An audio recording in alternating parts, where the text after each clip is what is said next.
Hello friends, नमस्कार। कैसे हैं आप सभी लोग? उम्मीद है आप सभी ठीक होंगे, स्वस्थ होंगे। तो सबसे पहले आपका हमारे यूट्यूब चैनल पी के कैरियर क्लास में स्वागत है, अभिनंदन है। आज से हम ये सीरीज़ स्टार्ट करते हैं और ये सीरीज़ मैथ के कुछ इम्पोर्टेंट कंसेप्ट्स और ट्रिक्स की होंगी, जो कि हर चैप्टर की होंगी। हम द्विघात समीकरण से स्टार्ट करने जा रहे हैं इस सीरीज़ को। और ये जो सीरीज़ है ये एनडीए जैसे एग्ज़ाम्स के लिए बहुत हेल्पफुल रहने वाली है। एयरफोर्स, नेवी जैसे एग्ज़ाम, चाहे बोर्ड का कोई भी एग्ज़ाम हो, चाहे सीबीएसई बोर्ड हो, चाहे यूपी बोर्ड हो। तो हम स्टार्ट कर रहे हैं द्विघात समीकरण से। देखिए, द्विघात समीकरण क्या होता है। द्विघात समीकरण का जो व्यापक रूप होता है, यानी क्वाड्रेटिक इक्वेशन, क्यूडी इसको हम बोलते हैं। इसका जो व्यापक रूप होता है वो होता है a x square plus b x plus c बराबर 0। इसमें कंडीशन क्या है, जो एक्स स्क्वायर का गुणांक है और एक्स स्क्वायर का गुणांक क्या है, कोएफिशिएंट ए, वो ए कभी भी इसमें 0 नहीं होना चाहिए। और ए, बी और जो सी हैं ये कोई भी रियल नंबर हो सकता है, लेकिन बशर्ते ए की वैल्यू 0 नहीं होनी चाहिए। क्यों नहीं होनी चाहिए? क्योंकि अगर यहाँ पर 0 हो जाएगा तो 0 मल्टीप्लाई एक्स स्क्वायर करेंगे तो एक्स स्क्वायर ही 0 हो जाएगा। क्यों? फिर इसमें 2 ही पद हो जाएंगे और उसकी हाईएस्ट पावर फिर 1 ही बचेगी। फिर वो द्विघात समीकरण कहाँ रह जाएगा? नहीं रहेगा। तो इसका व्यापक रूप क्या होता है, a x square plus b x plus c. अगर ये द्विघात समीकरण है तो निश्चित रूप से जो इसके रूट्स होंगे वो रूट्स भी 2 ही होंगे, क्योंकि x की जितनी हाईएस्ट पावर होती है उसके उतने ही क्या निकलते हैं, मूल या शून्यक निकलते हैं। तो मैं मान लेता हूं कि इस द्विघात समीकरण के जो मूल हैं वो अल्फ़ा और बीटा हैं। अगर यहाँ से हम सम ऑफ रूट्स निकालें, मूलों का योगफल निकालें, और मूलों का योगफल जो अल्फ़ा प्लस बीटा अगर हम निकालें तो वो होता है माइनस एक्स का गुणांक, यानी कोएफिशिएंट ऑफ एक्स इंग्लिश में कहें तो, और हिंदी में कहें तो एक्स का गुणांक बट्टे एक्स स्क्वायर का गुणांक। यानी अल्फ़ा प्लस बीटा की वैल्यू जो होती है वो होती है माइनस का बी अपॉन ए। अगर इन्हीं शून्यकों का, यानी इन्हीं मूलों का या इन्हीं रूट्स का अगर हम प्रोडक्ट निकालें, मल्टीप्लाई निकालें, तो प्रोडक्ट ऑफ रूट्स निकालें तो यानी अल्फ़ा इंटू बीटा वो होता है जो इसमें कांस्टेंट टर्म है, यानी अचर पद है, यानी सी अपॉन जो एक्स स्क्वायर का कोएफिशिएंट है ए। तो अल्फ़ा इंटू बीटा की वैल्यू कितनी होती है, सी अपॉन ए।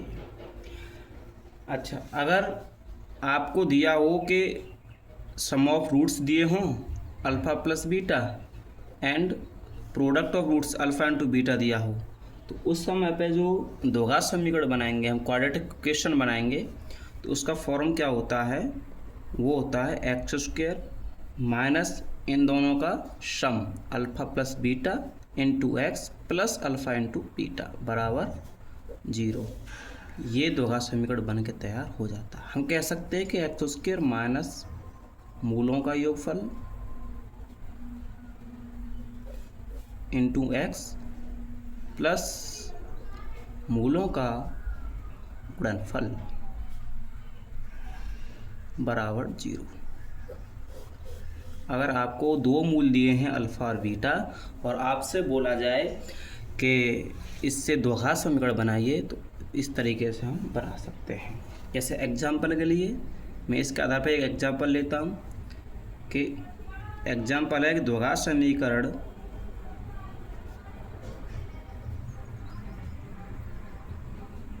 बनाइए जिसके मूल 2 व 5 हैं, 2 व 5 हैं। यानी इसके मूल दे रखे हैं, एक तो 2 दे रखा है और एक 5 दे रखा है। अब 2 दे रखा है इसका मतलब यानी एक तो मूल अल्फ़ा की वैल्यू हम 2 मान लेते हैं, और दूसरा जो मूल है 5 उसको हम बीटा मान लेते हैं, है ना। तो यानी अल्फ़ा प्लस बीटा की वैल्यू निकालें तो कितना आएगा, 2 + 5 बराबर 7, और अल्फ़ा इंटू बीटा की वैल्यू निकालें तो 2 × 5 कितना आएगा, 10 आएगा कि नहीं आएगा। अगर हम यहाँ से द्विघात समीकरण बनाए तो अभी हमने फॉर्मूला बताया एक्स स्क्वायर करेंगे माइनस अल्फ़ा प्लस बीटा की वैल्यू लिखेंगे into x plus alpha into beta बराबर 0। तो x square minus alpha plus beta की वैल्यू कितनी है 7, तो 7x plus alpha into beta की वैल्यू 10 इज इक्वल टू 10। ये आपका द्विघात समीकरण बन के तैयार यहाँ पर हो जाता है। आई होप यहाँ तक आपके ये जो कंसेप्ट है आपकी समझ में आया होगा। अब इससे आगे इसी के बारे में और कंसेप्ट देखेंगे। नेक्स्ट कंसेप्ट देखो, अगर कोई भी द्विघात समीकरण है और जिसके मूल हमको निकालने हैं, एक ब्रह्मास्त्र है, ब्रह्मास्त्र का आप उसको श्रीधराचार्य सूत्र कह सकते हैं, श्रीधराचार्य सूत्र। और वो क्या होता है, अगर x square minus alpha plus beta into x plus alpha into beta कोई भी द्विघात समीकरण दिया है तो यहाँ से एक्स का मान निकालना हो, यानी हम इसको कैसे लिख सकते हैं, कोई भी द्विघात समीकरण जैसे एक्स स्क्वायर, कोई भी द्विघात समीकरण है x square minus a x square मान लो, a x square plus b x plus c, यही तो फॉर्म होती है। अगर यहाँ से एक्स का मान निकालना है तो ये होगा minus B plus minus under root B square minus 4ac upon 2a। यहाँ से x के दो मान निकल के आएंगे।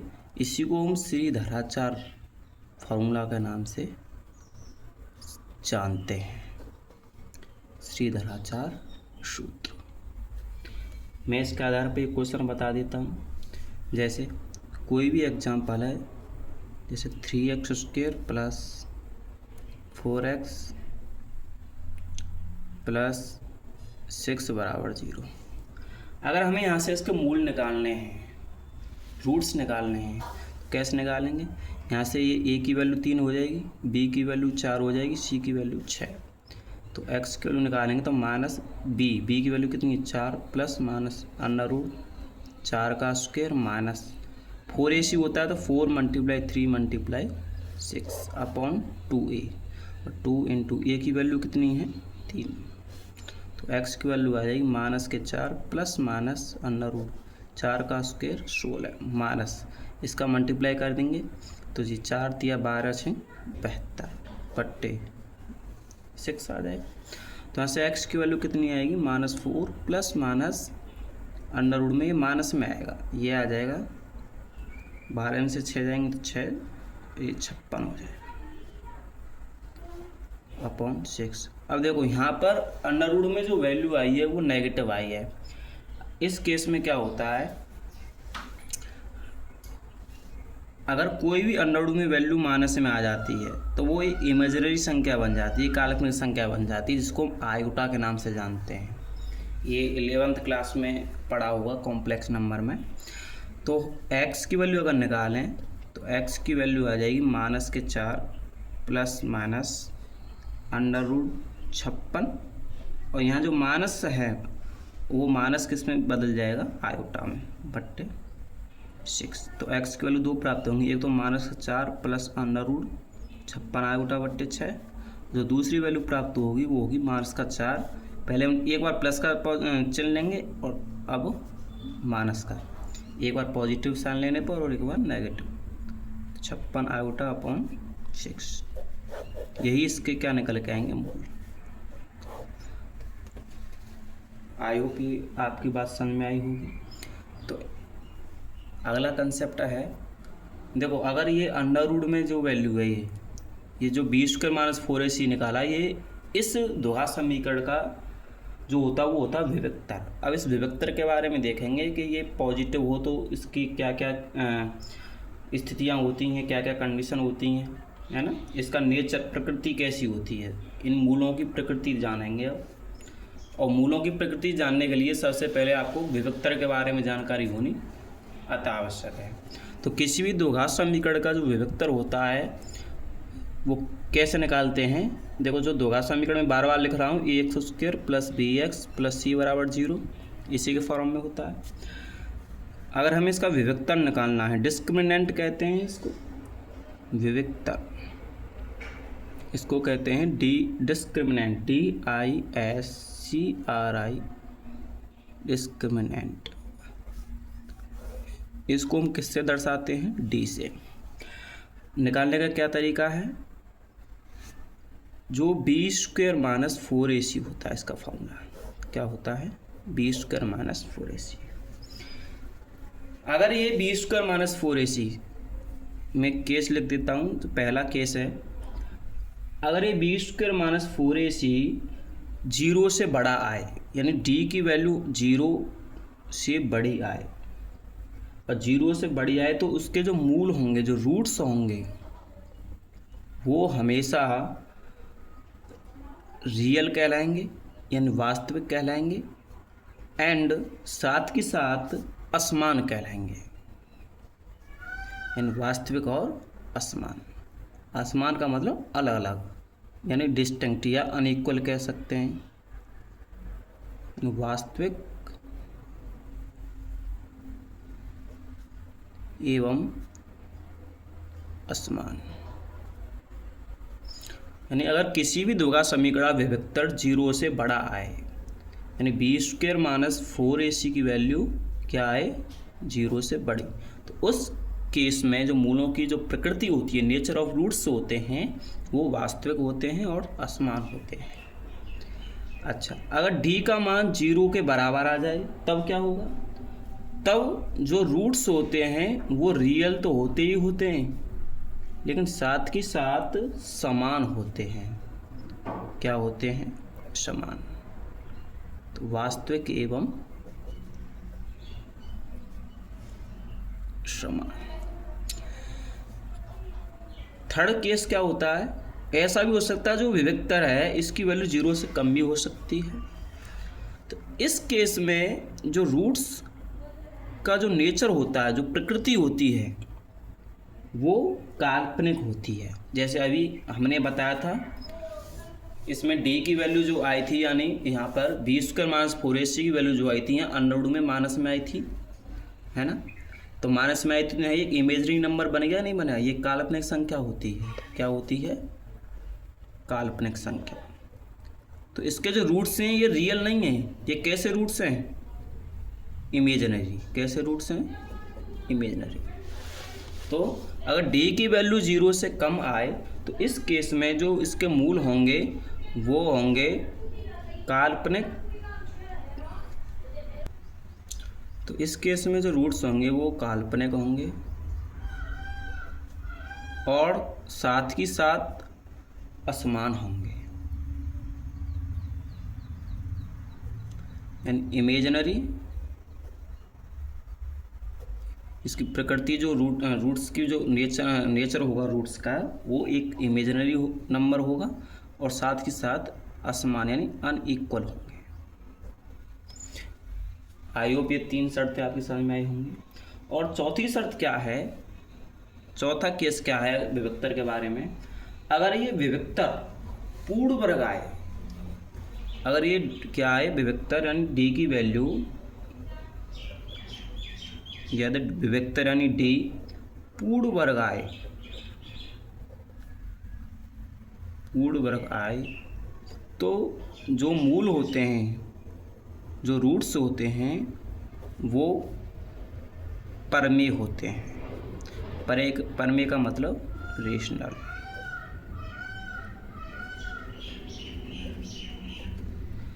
और अगर ये पूर्ण वर्ग ना हो, अगर इस विभक्तर की वैल्यू पूर्ण वर्ग ना हो,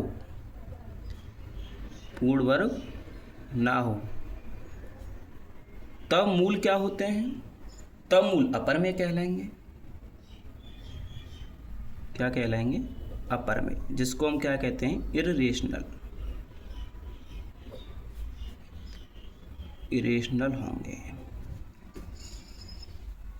अच्छा, पांचवी कंडीशन क्या है, पांचवी कंडीशन है, छठवीं कंडीशन क्या है, अगर किसी भी द्विघात समीकरण का जो मूल है, मान लो ax² plus bx plus c बराबर 0 का एक मूल आपका a प्लस रूट b है, तो उसका जो दूसरा मूल होगा, जो उसका दूसरा मूल होगा, वो अवश्य ही a माइनस रूट b होगा। अगर उसका एक मूल कितना है, ए प्लस रूट बी, तो उसका दूसरा मूल कितना होगा, यानी सेकंड रूट्स कितना होंगे, दूसरा वाला रूट होगा ए माइनस रूट बी। अगर किसी भी द्विघात समीकरण का एक मूल ए प्लस आयोटा बी की फॉर्म में है तो 100% जो उसका दूसरा मूल होगा उसका संयुग्मी होगा, कॉन्जुगेट होगा, और वो होगा a minus iota b. I hope ये आपकी समझ में आया होगा कंसेप्ट। मैं दोबारा रिपीट कर देता हूँ। अगर किसी भी द्विघात समीकरण का विभक्तर निकालें तो वो फॉर्मूला होता है बी स्क्वायर माइनस 4ac। अगर विभक्तर 0 से बड़ा है तो उसके मूल वास्तविक और असमान होंगे, अगर 0 के बराबर है तो मूल वास्तविक और समान होंगे, इक्वल होंगे जो रूट्स हैं। अगर यही डी की वैल्यू यानी विभक्तर डिस्क्रिमिनेंट की वैल्यू 0 से कम आई तो उस समय पर जो मूल हैं वो काल्पनिक और असमान होंगे, इमेजिनरी और अनइक्वल होगा। अगर यही डी पूर्ण वर्ग आए तो उसके मूल क्या होंगे, परमेय, और पूर्ण वर्ग ना हो तो उसका मूल कैसे होंगे, अपरमेय होंगे। उसकी प्रकृति कैसी होगी, अपरमेय की। मैंने यहाँ और अगला केस बताया है कि अगर कोई द्विघात समीकरण है तो उसका एक मूल अगर ए प्लस रूट बी है तो 100% उसका दूसरा मूल कितना होगा, ए माइनस रूट बी। अगर एक मूल ए प्लस आयोटा बी है तो आवश्यक रूप से उसका दूसरा मूल उसका संयुग्मी ही कहलाएगा। ये इसका क्या है, संयुग्मी, जिसको हम कॉन्जुगेट कहते हैं, कॉन्जुगेट कहते हैं। अब इसके आधार पर हम कुछ एग्जाम्पल करते हैं, फिर उसके बाद आज के लिए इतना ही रखते हैं क्योंकि फिर वीडियो काफ़ी लंबा हो जाएगा। तो मैं एग्जाम्पल निकाल लेता हूँ।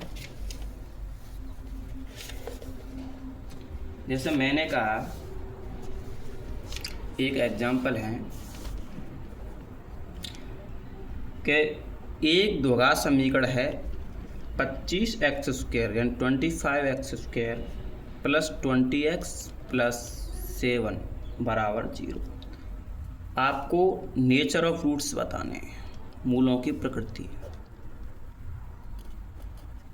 अब मैंने बताया नेचर ऑफ रूट्स निकालने के लिए सबसे पहले आपको क्या निकालना पड़ेगा, विभक्तर यानी डिस्क्रिमिनेंट डी, और डी का फॉर्मूला क्या होता है, बी स्क्वायर माइनस 4ac। इसमें ए एक्स स्क्वायर का गुणांक होता है, बी एक्स का गुणांक और सी अचर पद होता है। तो अगर बी स्क्वायर माइनस 4ac की वैल्यू निकालेंगे तो ये हो जाएगा 20 का स्क्वायर माइनस 4 इंटू 25 इंटू 7।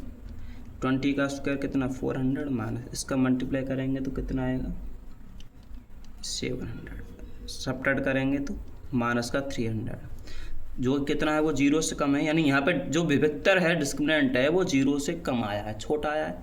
तो इस कंडीशन में जो मूल होंगे, मूलों की प्रकृति होगी, मैंने पीछे बताया था क्या होगी, काल्पनिक होगी और अवास्तविक होगी। अगर डी का मान क्या हो, 0 से कम हो तो क्या होगा, काल्पनिक, यानी जो संख्या अगर काल्पनिक है तो वो अवास्तविक होगी। और काल्पनिक के साथ साथ मैंने जो मूल बताए थे वो असमान बताए थे। क्या बताए थे दोस्तों, असमान, यानी इसके मूलों की प्रकृति एक काल्पनिक और असमान वाली होगी। दूसरा क्वेश्चन, जैसे मैंने कहा कि बताइए kx², इस तरीके से भी क्वेश्चन आ जाते हैं, ये एयरफोर्स में आया हुआ क्वेश्चन है। तो kx² माइनस 6x माइनस 2 बराबर 0।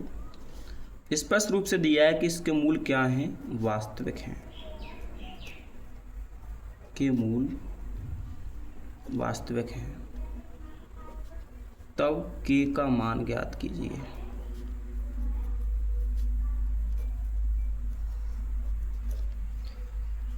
तो यहाँ से k का मान निकालेंगे।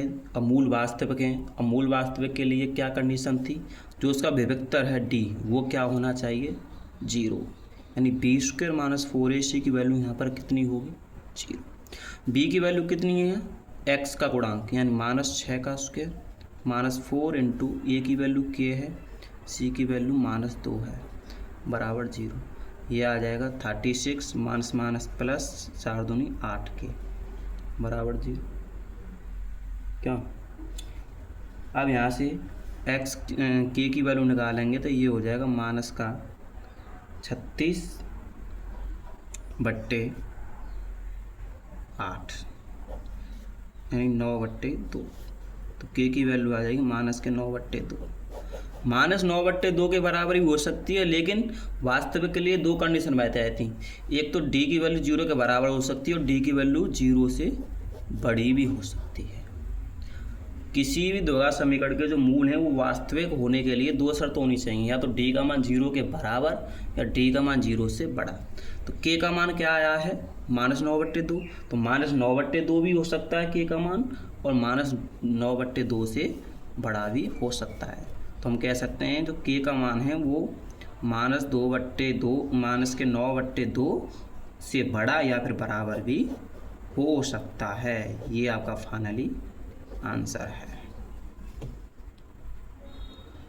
आई होप ये आपको समझ में आया होगा कंसेप्ट कि किसी भी द्विघात समीकरण के मूलों की प्रकृति कैसे निकाली जाती है।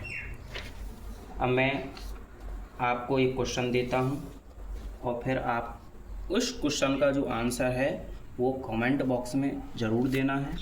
मैं यहाँ पर क्वेश्चन लिख देता हूँ। क्वेश्चन है कि के का धनात्मक मान, के का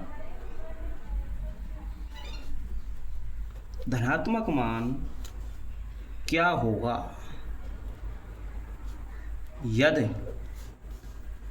यदि कोई भी द्विघात समीकरण है, यदि QD क्या है x² + kx + 4 = 0 के मूल समान हैं,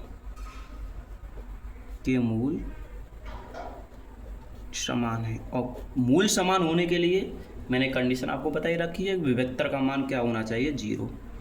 तो मैं ऑप्शन भी लिख देता हूँ साथ के साथ 4, 8, सी ऑप्शन 16 और डी ऑप्शन है नन ऑफ दीज। इसका आंसर आप कमेंट बॉक्स में देना है और मैं इंतज़ार करूँगा आपका। और अगली वीडियो के लिए आप इंतज़ार करिए, अगला पार्ट इसका बहुत जल्दी ही आएगा। और ये आपको समझ में आया हो, अच्छा लगा हो कंसेप्ट, तो इस वीडियो को ज़्यादा से ज़्यादा लाइक करें, शेयर करें और अपने दोस्तों के साथ बहुत ज़्यादा शेयर करें व्हाट्सएप पे या इंस्टाग्राम पे। आज के लिए इतना ही। जय हिंद दोस्तों।